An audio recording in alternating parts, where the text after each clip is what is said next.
Gastroesophageal reflux disease, GERD. Gastroesophageal reflux disease is a common condition that has been better understood in recent times. A degree of gastroesophageal reflux is normal. Dent and Demester's work on lower esophageal sphincter has greatly improved our understanding of this disease. The anatomy. The esophagus is a 25 cm long muscular tube from the mouth to the stomach. It starts at the cricopharyngeal sphincter and extends to the cardia of the stomach. It has two types of muscles, the striated muscles that are under voluntary control and smooth muscles that are involuntary control. The upper end has predominantly striated muscle, while the lower end has smooth muscles. The vagus nerve supplies the esophagus. The upper sphincter is a powerful striated muscle, and the lower sphincter is a subtle smooth muscle. Physiology. The initial movement of food in the mouth is voluntary.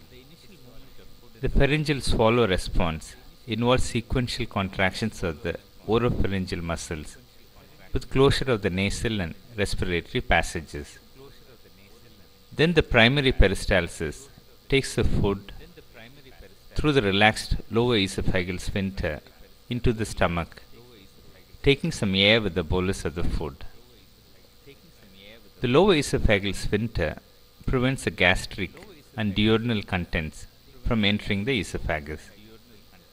The tone of the sphincter is influenced by the food, gastric distension, smoking, gastrointestinal hormones, and the diaphragm. The sphincter relaxes in advance of the peristaltic wave, and secondary peristalsis is normal response to stubborn food particles or reflux. Etiology.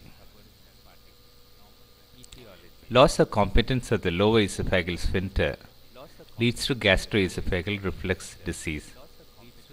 Sliding hiatus hernia has a variable association with gastroesophageal reflux disease.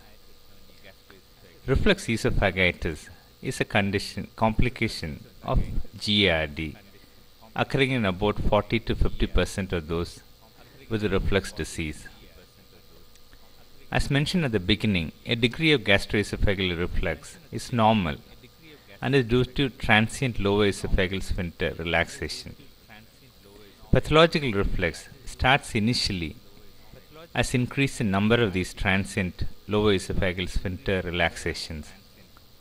Later, the basal tone of the lower esophageal sphincter is lost, and there is less esophagus exposed to the intra-abdominal pressure. The incidence. In Western countries, gastroesophageal reflux disease is the most common condition affecting the gastrointestinal tract. The incidence is rapidly increasing in the last 3 decades. Obesity may be a contributing factor. In many countries, medication for gastroesophageal reflux disease is the largest single item on the healthcare budget. The clinical presentation. Retrosternal burning pain, a heartburn, and epigastric pain are the most common symptoms. The fatty dyspepsia often associated with gallstones are in fact more common with gastroesophageal reflux disease. The gastric reflux may cause an unpleasant taste in the mouth with progression of the disease. With gross reflux, food may reflux into the mouth, and in very advanced cases, just lying down produces the reflux. Odynophagia can occur with hot beverages, citrus drinks, or alcohol. Less typical symptoms include angina like chest pain, pulmonary or laryngeal symptoms. Dysphagia or difficulty in swallowing occurs when complications like stricture has developed. The diagnosis. In majority of cases, the diagnosis is assumed rather than proven, and treatment is empirical. Endoscopy is done mainly to exclude more serious pathology such as cancer. In endoscopy, if typical appearance of reflux esophagitis, peptic stricture, or Barrett's esophagitis is seen, the diagnosis is clinched. However, esophagitis is not present in most of the patients because of the prior use of proton pump inhibitors.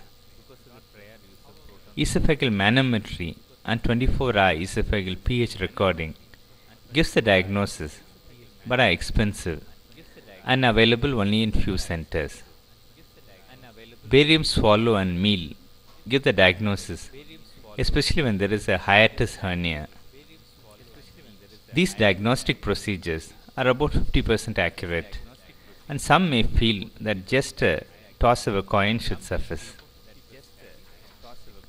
The bottom line is that diagnosis is clinical and often confused with peptic ulcer disease. Many patients with gastroesophageal reflux disease take proton pump inhibitors for many years and are reluctant to stop them. The management. Simple medical treatment could be tried first. This consists of general measures such as advice about weight reduction, stopping smoking, and excessive consumption of alcohol, tea or coffee, moderate degree of head-up tilt in the bed, and not lying down for 2 to 3 hours after each meal. The H2 antagonists like ranitidine, famotidine, etc. could be tried. With more severe disease, proton pump inhibitors like omeprazole, lansoprazole, or pantoprazole could be used. Motility enhancing drugs like cisapride or mosupride could be used. Medical treatment offers excellent symptomatic relief. The only reservation is about the side effects of long-term consumption. Compliance of medical treatment and the cost are other factors that need consideration. The indication for surgery is uncomplicated. Gastroesophageal reflux disease is essentially patient's choice. The risk includes a small mortality, 0.1 to 0.5%, depending on the patient's election. Failed operation, which occurs in about 5 to 10%. And side effects such as dysphagia, gas bloats, and abdominal discomfort. These again occur about 10%. Patients who are asymptomatic on medical treatment require good explanation about risk of surgery, while those who are symptomatic need a careful review to make sure that they would benefit by surgery. Reasons for failure of medical treatment include a high volume reflux. This is a good indication for surgery. Hermit lifestyle, that is, least deviation leads to symptoms. This again is a good indication. Psychological distress and intolerance of minor symptoms. Such patients may be dissatisfied with surgery.